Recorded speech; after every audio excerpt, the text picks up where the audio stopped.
po sa inyong lahat. Pastor Manuel ang po bumabati sa inyo na sana ang patuloy na pagsama ng Panginoon ay nararanasan ninyo sa inyong buhay.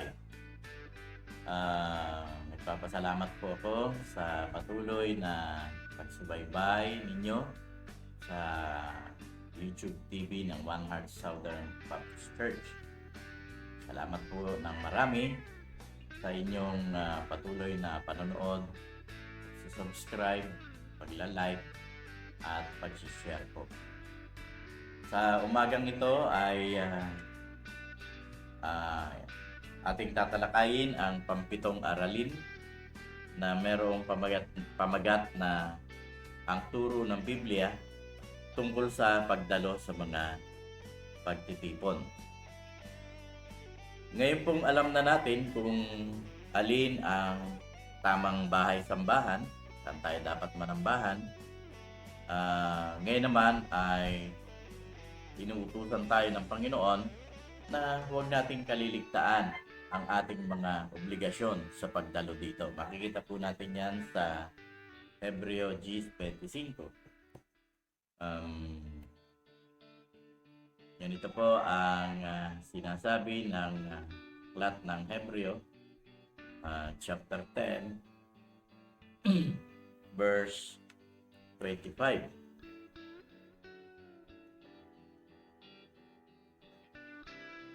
Huwag nating kaliligtaan ang pagdalo sa ating mga pagtitipon gaya ng nakasanayan na ng iba.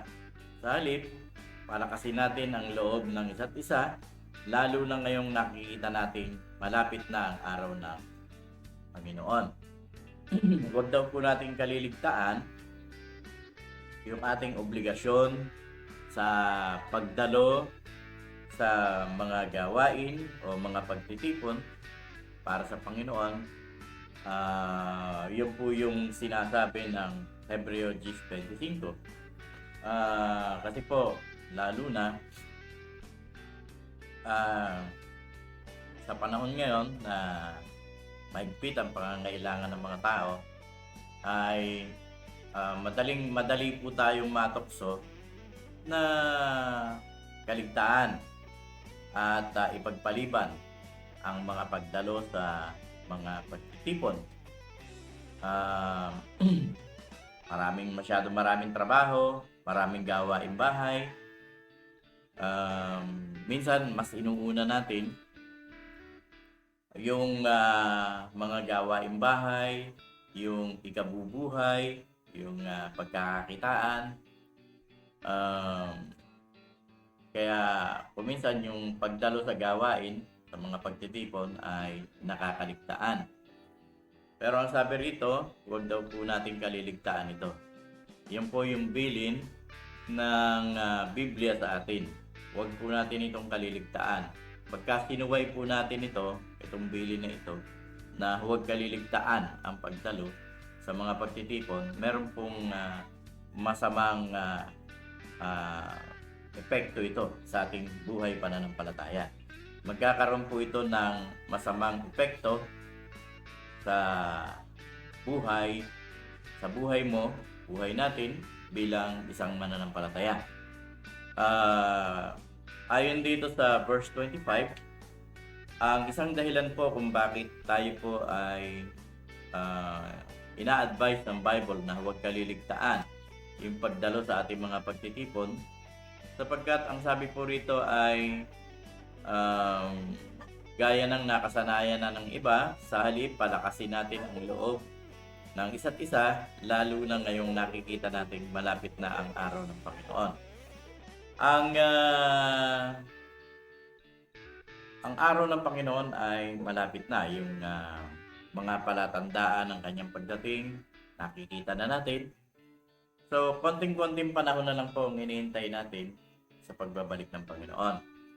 At habang hinihintay po natin yon, yung pagbabalik ng Panginoon, ang advice po sa atin ng Bible ay patuloy tayong dumalo sa mga pagtitipon, kasi ang mga pagtitipon po na ito ito po yung magiging source ng kalakasan natin sa pananampalataya.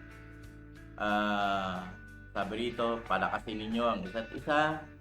Yun, no? Yun po yung layunin ng fellowship o ng pagtitipon. Bakit tayo nagtitipon-tipon? Upang makakuha tayo ng kalakasang spiritual, no? Na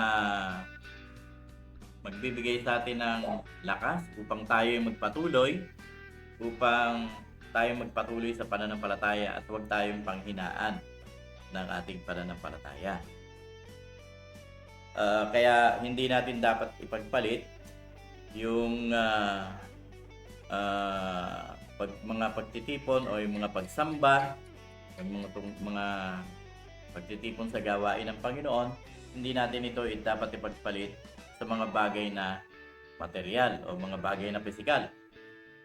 Sapagkat ang tanging makapagbibigay sa iyo ng lakas sa pananampalataya ay dun mo makukuha. Sabi sa tinisay ng Diyos na tayo ay lalakas o ang paghuhugutan natin ng lakas ng ating pananampalataya ay ang pagdalo sa mga pagtitipong Kristiyano, no?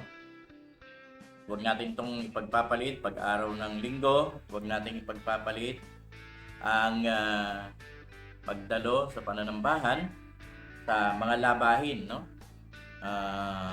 Huwag natin ipagpapalit sa mga labahin. Huwag natin ipagpapalit sa trabaho, no? O kaya ay matutoksong mag-sideline pag linggo, dagdag kita rin, no? Ang Panginoon po ay meron po siyang paraan para pagpalain ka. Ang tao laging nakatingin sa magagawa niya, paano kikita, paano madadagdagan yung income. Pero ang Diyos po ay meron siyang formula para pagpalain ka. Yun po yung sinasabi dun sa Mateo 6:33 na ang sabi niya, basahin po natin, no? Matthew chapter 6 verse 33, ang sabi po rito ng Panginoon, ngunit higit sa lahat ay bigyang halaga ninyo ang kaharian ng Diyos at ang pamumuhay ng ayon sa kanyang kalooban at ibibigay niya sa inyo ang lahat ng mga bagay na ito. Sa English po, ang pagkakasabi ay, but seek ye first the kingdom of God and all these things shall be added unto you. Ang formula ng Diyos ay seek ye first the kingdom of God. Unahin mo ang kaharian ng Diyos sa buhay mo. Unahin mo muna ang mga bagay na spiritual. Unahin mo yung tungkol sa Diyos, no? Never na ilagay mo ang Diyos sa hulihan ng buhay mo. Mali yung prinsipyo ng iba na pagka may time ako, pagka may natarang oras, para sa Panginoon yun, no? Saka na, unahin ko muna tong hanap buhay. Pag may time, pag may oras pa, yun ang para sa Panginoon. Pero hindi po ganun ang principle na itinuturo sa atin ng Panginoon. Ang principle po na itinuturo sa atin ng Panginoon ay unahin mo muna ang kanyang kaharian. Siya muna ang unahin mo. At kapag inuna mo siya, ang lahat ng bagay na kailangan mo, idadagdag na lang niya sa iyo.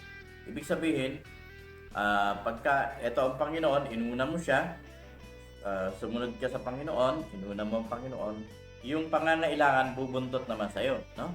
Bubuntot sa iyo para idagdag sa iyo. Pero kapag hindi mo inuna ang Panginoon sa buhay mo, inuna mo yung pangangailangan, ikaw maghahabol sa pangangailangan.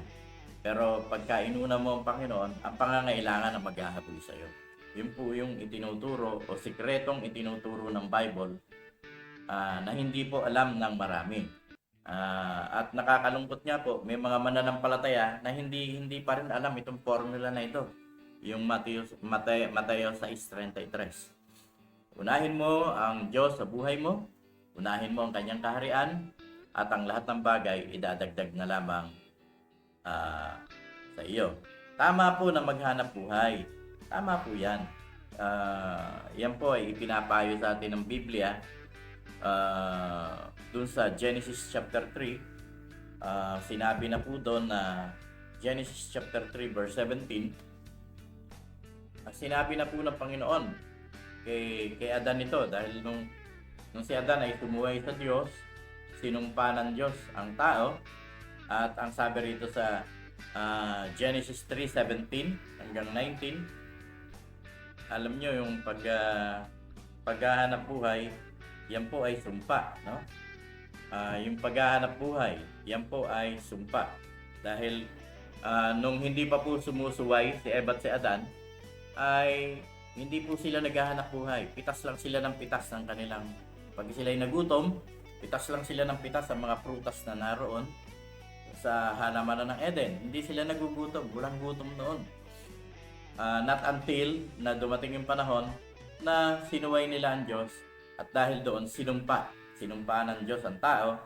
At ang sabi ng Diyos sa verse 17, ito naman ang sinabi ng Diyos kay Adan: dahil nakinig ka sa iyong asawa, ng iyong kainin ang ipinagbabawal kong bunga, dahil dito'y sinusumpa ko ang lupa, sa hirap ng pagbubungkal, pagkain mo'y magmumula. Mga damo at tinik ang iyong aanihin, halaman sa gubat ang iyong kakainin. Sa pagod at pawis, pagkain mo'y manggagaling, maghihirap ka hanggang sa malibing, dahil sa alabok doon ka nang galing, sa lupang alabok ay babalik ka rin. So makikita po natin yung paghahanap buhay, sumpa po yan eh. No? Sinumpa kasi ng Diyos ang tao dahil sa pagsuway ni Eva at ni Adan. At ang sumpa, magtrabaho ka, maghanap buhay ka, hanggang sa ikaw ay malibing, hanggang sa ikaw ay mamatay. Pero tama lamang na tayo maghanap buhay kasi wala na, naisumpa na ng Diyos eh. So dapat nga tayo maghanap buhay para sa ating mga pangangailangan. Ngunit may mga dapat tayong i-consider sa ating paghahanap buhay.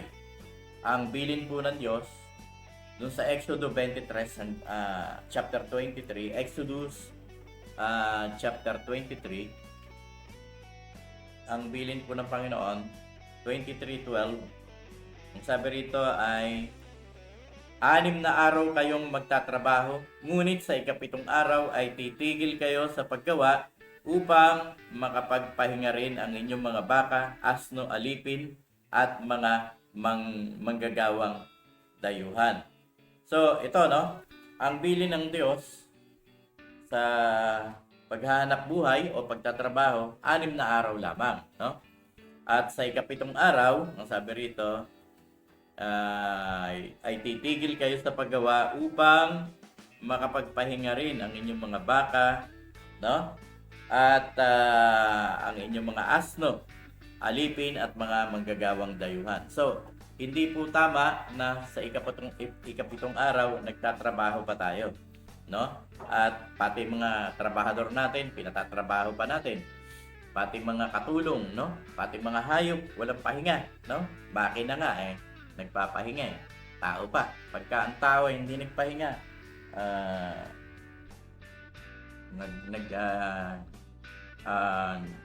nililigawan niya ang sakit, nililigawan niya ang kamatayan sa buhay niya, no? Mahirap yung walang pahinga. Kaya dinisign tayo ng Diyos na magpahinga ng isang araw. At yun ay sa ika-7 araw. Sabi rito sa Exodo 20, chapter 20 verse 8 hanggang 11. Ganito po ang sinabi ng Panginoon. Lagi mong tandaan, bakit po tayo pinagpapahinga ng Diyos? Una, para ma-relax tayo, ma-refresh, no? Yung ating kasi pagka ikaw ay trabaho ng trabaho, wala ka ng pahinga, diyan pumapasok yung na i-stress ka, no? Diyan pumapasok yung stress, at pag napasok ka na ng stress, diyan na pumapasok yung mga sakit, no? Maraming sakit sa katawan ng tao. So, aside from that, na gusto kang pagpahingahin ng Panginoon pag ika-7 araw, ang isa pang layunin ay sabi rito sa verse 8 ng chapter 20 ng Exodus, lagi mong tandaan at ilaan para sa akin ang araw ng pamamahinga. 6 na araw kang magtatrabaho at tapusin mo ang dapat gawin. Subalit, ang ika-7 araw ay para kay Yahweh na iyong Diyos. Ito ay araw ng pamamahinga Sa araw na ito'y huwag magtatrabaho ang sino man sa inyo. Kayo, ang inyong mga anak, mga aliping lalaki o babae, ang inyong mga alagang hayop, ni ang mga dayuhang nakikipamayan sa inyo. 6 na araw kong nilikha ang langit, ang lupa, ang mga dagat, at ang lahat ng nasa mga ito. Ngunit namahinga ako sa ikapitong araw. Kaya ito'y aking pinagpala at inilaan para sa akin. Yung araw na ikapitong araw ay nakalaan yon para sa Diyos, no? Para kay Yahweh. Sabi rito sa verse 10, subalit ang ikapitong araw ay para kay Yahweh na iyong Diyos. Ito ang araw ng pamamahinga. Ito yung araw din ng pagsamba. Para kay Yahweh yan eh. Para sa Diyos yan. Yung araw ng yung ikapitong araw, yung araw ng pamamahinga. So huwag na natin agawin pa yung oras natin para sa Diyos, no? Yan ay para sa Diyos. Inilaan ng Diyos yan para sa Kanya. At 6 na araw para sa iyo. Ang dami na nga, 6 na araw, no? Isang araw lang para sa Diyos. At sabi rito, kailangan mamahinga tayo sa ikapitong araw. Hindi lamang para mamahinga, kung hindi para sambahin, no? Para purihin ang kataas-taasan Diyos. Ang tao ngayon, pati linggo, no? Kinukuha na. Pati araw ng pamamahinga, kinukuha na yung oras, wala nang panahong magsamba, no? Wala nang panahong magpuri sa Diyos na lumikha sa Kanya. Kaya ito po yung advice ng Diyos sa atin, na ilaan natin yung araw ng pamamahinga. Noong pong lumang tipan, ang araw po ng pamamahinga ay ikapitong araw. And ang unang araw po ay linggo. So, Lunes, Martes, Miyerkules, Huwebes, Biyernes, Sabado. Yan, no?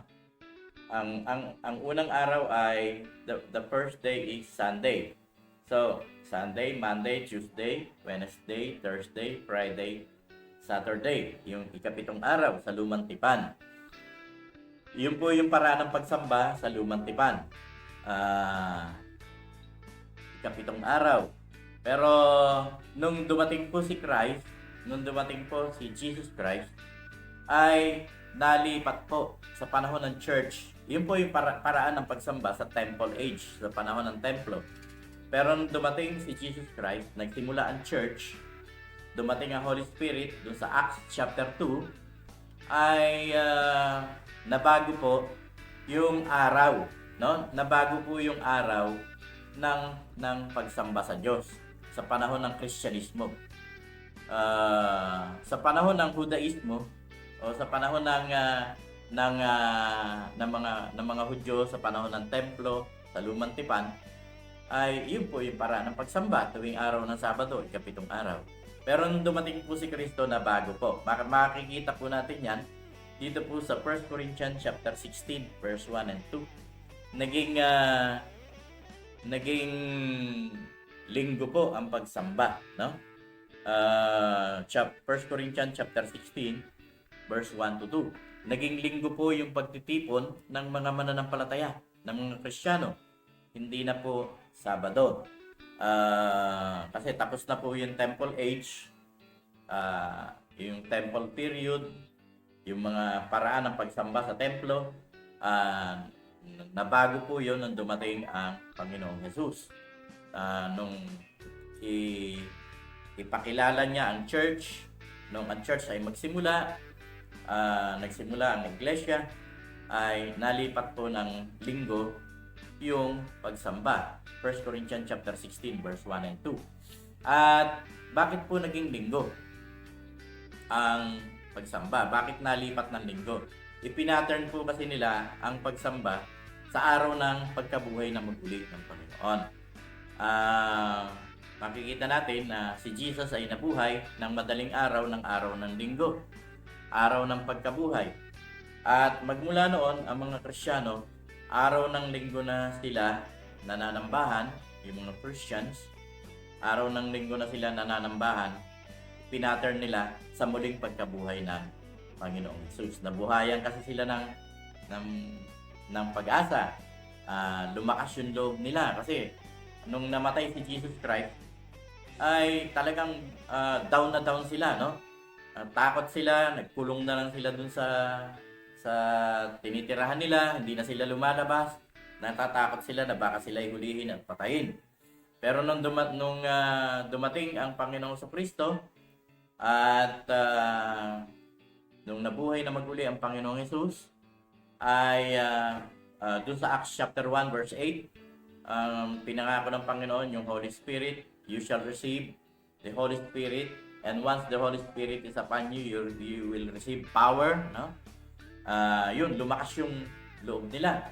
Na-revive sila, lumakas yung kanilang pananampalataya, at maging yung pagsamba nalipat ng naging linggo ang kanilang pagsamba. Ipinattern nila sa muling pagkabuhay ng Panginoon na kung saan sila ay nabuhayan. Nabuhayan din naman ang pag-asa ng lumakas yung kanilang faith lalo, no, sa Panginoon. Kaya naging Sunday po ang pananambahan sa panahon ng Kristyanismo. Yun po ang dahilan kung bakit ang mga mananampalatayang Kristiyano ay nananambahan ng araw ng linggo. Sapagkat ipinattern po ang pagsamba, ang araw na pagsamba sa muling pagkabuhay ng Panginoong Jesus. Wala po tayong mababasa sa Bible na nanambahan sila ng Sabado, no? Pero may record po sa book of sa 1 Corinthians chapter 16 verse 1 and 2 na linggo sila nagmi-meet, linggo sila nagtitipon, no? At sumasamba sa Panginoon. Sa pagsamba po ayon kay Josue, doon sa Josue chapter 24 verse 15, sa pagsamba po ay dapat pong isama ang buong pamilya, no? Dapat isama ng tatay yung kanyang buong pamilya. Dapat kasama ang nanay at mga anak, no? Hindi dapat na may naiiwanan sa bahay. Dapat lahat ay kasama sa pagsamba sa Panginoon upang matrain ang buong pamilya na sumamba at magpuri sa kataas-taasan Diyos. Dapat talaga kasi ang goal po ng Panginoon ay building the family. Yung family, no, i-build, uhubugin sa pananampalataya sa Diyos, magmumula sa tatay. Kasi po ang bumubuo po ng community ay family. So kung sira ang family, kung ang family ay walang takot sa Diyos, kung ang family ay walang pagkakilala sa Panginoon, sira ang community. At pag sira ang community, sira ang buong bansa, no? Sapagkat ang bumubuo ng buong bansa natin ay ang community. So saan po nagsisimula ang lahat? Sa family po. Kaya mahalaga po na ang tatay may takot sa Diyos. Hindi pwede na ang tatay ay puro trabaho at hindi niya na-organize ang kanyang family, hindi niya natuturo ang lumapit sa Diyos, no? Dapat sa tatay talaga nagsisimula yan. Dapat ang tatay muna ang unang makakilala sa Panginoon para yung kanyang family ay madala niya sa pananampalataya. So, hangarin nating maligtas ang buong pamilya natin sapagkat ito ang gusto ng Diyos. Ang Diyos ay family-oriented, no? Family-oriented siya. Pagka ikaw ay tatay na walang pagkakilala sa Panginoon, pananagutan mo ang pamilya mo, no? Sa harapan ng Diyos. Pagka yan ay hindi nakakilala sa Panginoon, napahamak yan. Ikaw ang mananagot, tatay, no? Ang head of the family. Kaya ngayon pa lang ay sumunod na tayo sa instruction ng Bible. Kung ano sinasabi ng Biblia, no? Sapagkat ang Diyos ay family-oriented siya. Makikita nyo doon sa Acts chapter 16 verse 31 hanggang 34, sinabi niya doon na laging kasama yung pamilya eh. Pagka sumampalataya ka sa Panginoong Jesus, maliligtas ka, ikaw at ang iyong pamilya.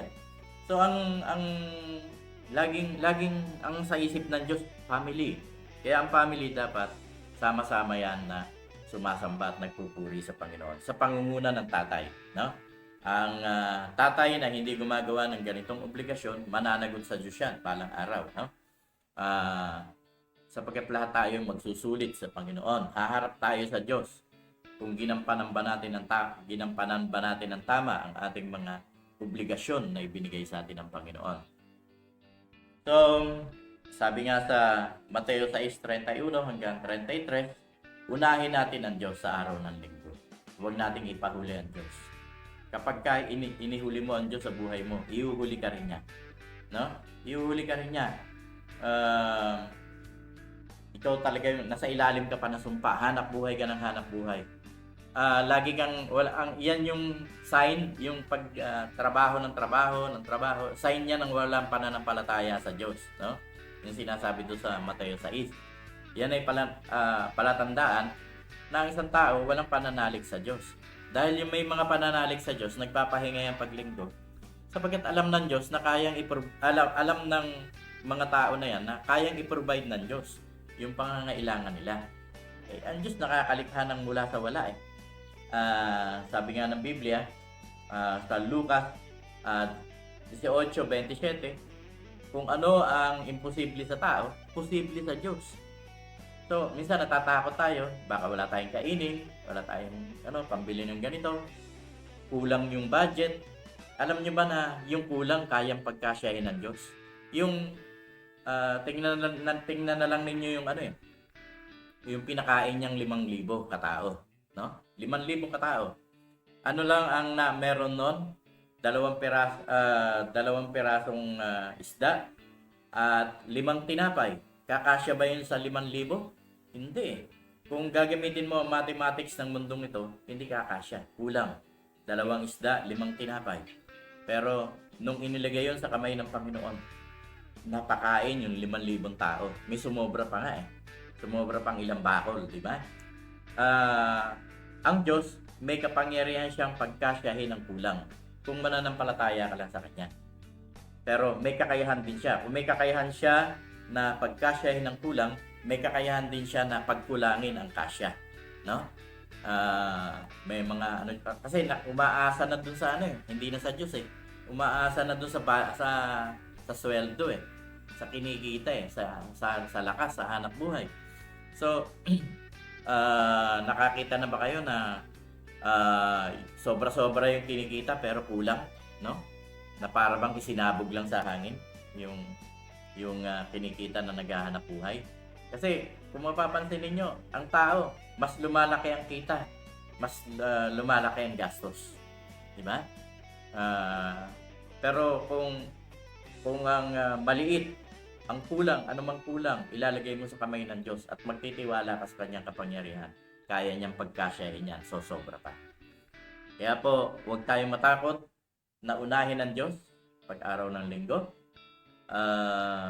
Ito po yung turo ng Biblia tungkol sa pagsamba o pagdalo sa mga pagtitipong Kristiyano. Una, para mapalakas po yung ating pananampalataya. Pangalawa, ay naghahanap ang Diyos ng mga sasamba sa Kanya, naghahanap ang Diyos ng magpupuri sa Kanyang pangalan. Ito ang dahilan kung bakit nagkasumpa-sumpa ang Ehipto, sapagkat gusto ng Diyos ilabas ang Israel sa bayan ng Egypt para magpuri, para purihin siya, para sambahin siya. Naghahanap ang Diyos na sasamba, pero pinipigilan ng Paraon. Nagalit ang Diyos at dumating yung mga plague, yung ano bang tawag doon, yung mga parusa, no? Mga parusa, mga plague dumating sa Egypt dahil pinipigilan ng Paraon yung pagsamba, no? Kaya wag po natin pipigilan yan, yung pagsamba, kasi darating sa atin yung plague o yung parusa. Parurusahan tayo ng Diyos pagka hindi tayo sumasamba sa Diyos, no? Lalo na pinipigilan natin yung iba. O pinipigilan natin yung gustong sumamba sa Panginoon. Matutulad tayo sa Paraon, no? Kaya mag-iingat tayo. Pag araw ng linggo, unahin natin ang Diyos sa buhay natin, sapagkat yun ang kanyang Yun ang kanyang advice, yun ang kanyang bilin. Sa ikapitong araw, magpahinga tayo at ilaan natin yan para sa Panginoon. Una, para lumakas ka sa pananampalataya. Pangalawa, sapagkat nais ng Diyos na naghahanap ang Diyos ng mga taong sasamba, magpupuri sa kanyang pangalan. Sa pag-a-apply pa lang, kung kayo ay mananampalataya, huwag po ninyong itago ang inyong identity bilang tagasunod ni Kristo. Sa pag-a-apply pa lang, sabihin nyo Christian kayo. No? Sabihin nyo na kagad doon sa may-ari ng kumpanya, Christian po kayo at hindi kayo pwedeng magtrabaho ng araw ng linggo. Sapagkat yung araw ng linggo na yon ay para sa Panginoon. Date nyo yan with the Lord. Sabi nga sa Kawikaan 10:13, no? Ganito, no? Sa aklat po ng Kawikaan ay sinabi po ng chapter 16 verse 13, no? Sabi dito, ang nais pakinggan ng hari ay ang katotohanan at ang nagsasabi nito ay kanyang kinalulugdan. Ano po ang ibig sabihin nito? Ang nais pakinggan ng hari. Sino ba ang hari doon sa kumpanya na 'yon? 'Di yung manager, yung boss, no? Ang nais pakinggan ng manager yung katotohanan. Magsabi ka ng totoo, Christian ka. Pag araw ng linggo hindi ka pwede, no? At ang nagsasabi nito ay kanyang kinalulugdan. Sabi nga, ang pagsasabi ng tapat, pagsasama ng maluwat. Magsabi ka ng totoo. Huwag kang matakot. Sasamahan ka naman ng Diyos sa pag-a-apply mo. Lalo na pagka ikaw ay nagsasabi ng katotohanan. No? Sasamahan ka ng Diyos at kaya niyang hipuhin yung puso ng ano. Huwag kang matakot na magsabing ikaw ay Christian. Baka hindi ka matanggap. No? Sabihin mo yung totoo. Christian ka. Pag araw ng linggo, hindi ka pwede. Huwag kang makiayon sa takbo ng mundong ito na pagkalinggo wala nasa mall ang mga tao yung nasa sabungan, nasa inuman, sa walang panahon sa Diyos, no? Huwag tayong makisabay yun ang sinasabi ng Bible. Huwag tayong makiayon sa takbo ng mundong ito. Kristiyano ka na, mananampalataya ka na, dapat pag araw ng linggo nasa church ka. Palain ka ng Panginoon sa umagang ito.